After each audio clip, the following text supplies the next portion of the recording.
Today, Sad and I are going to make some pizza dough. We're gonna place the water right here in our wooden bowl. Into it, we're gonna place just a very small amount of yeast.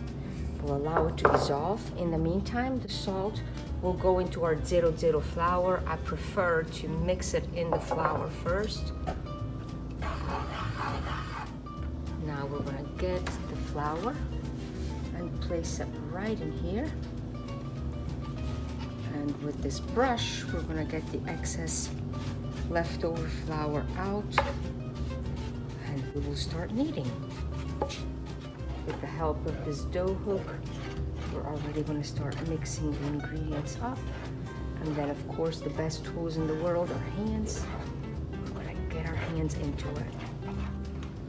All right, now we can put aside the dough hook and use our hands. I'm just going to show you a little trick.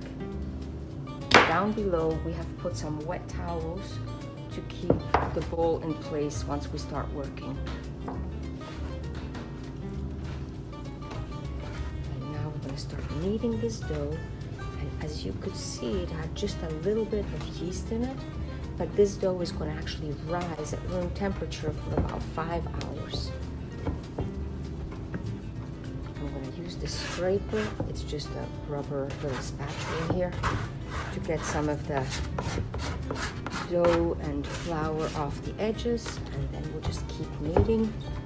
And it's a wonderful feeling to have the dough in your hands and work with it.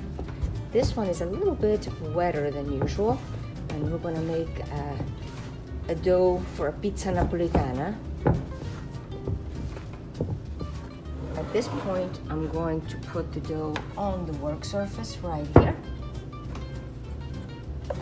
to knead it even more thoroughly.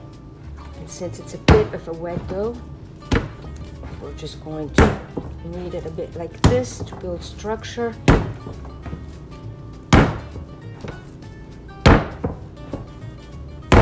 As you can see, the dough is already less sticky.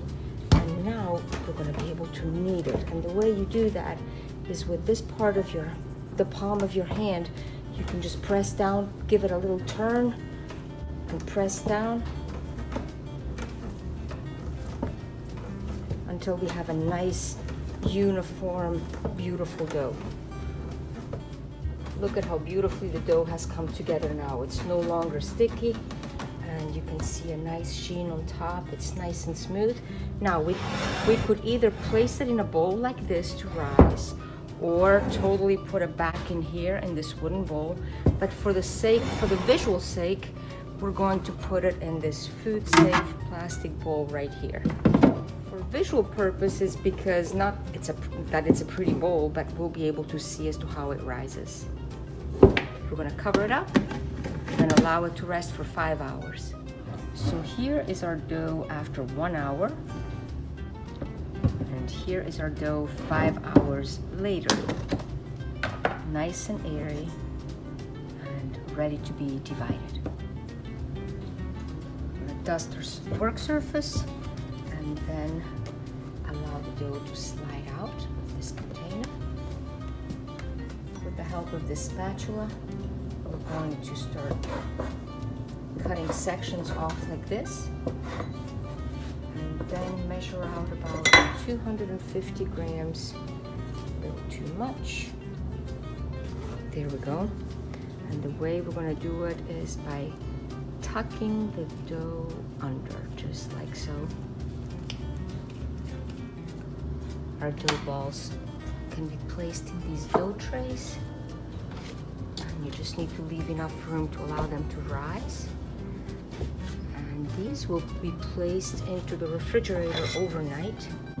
Now let's do 2 more. Let's see here, 250. And there we go.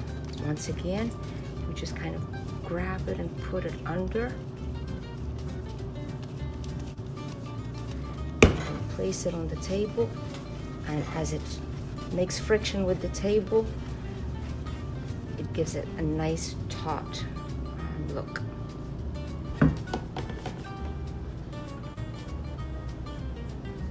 We're going gonna cover them up and place them in the refrigerator overnight. The pizza dough has rested overnight in the refrigerator, and this actually could stay in the fridge up to 3 days and still be wonderfully good. During this time, it has been able to develop all kinds of good flavors.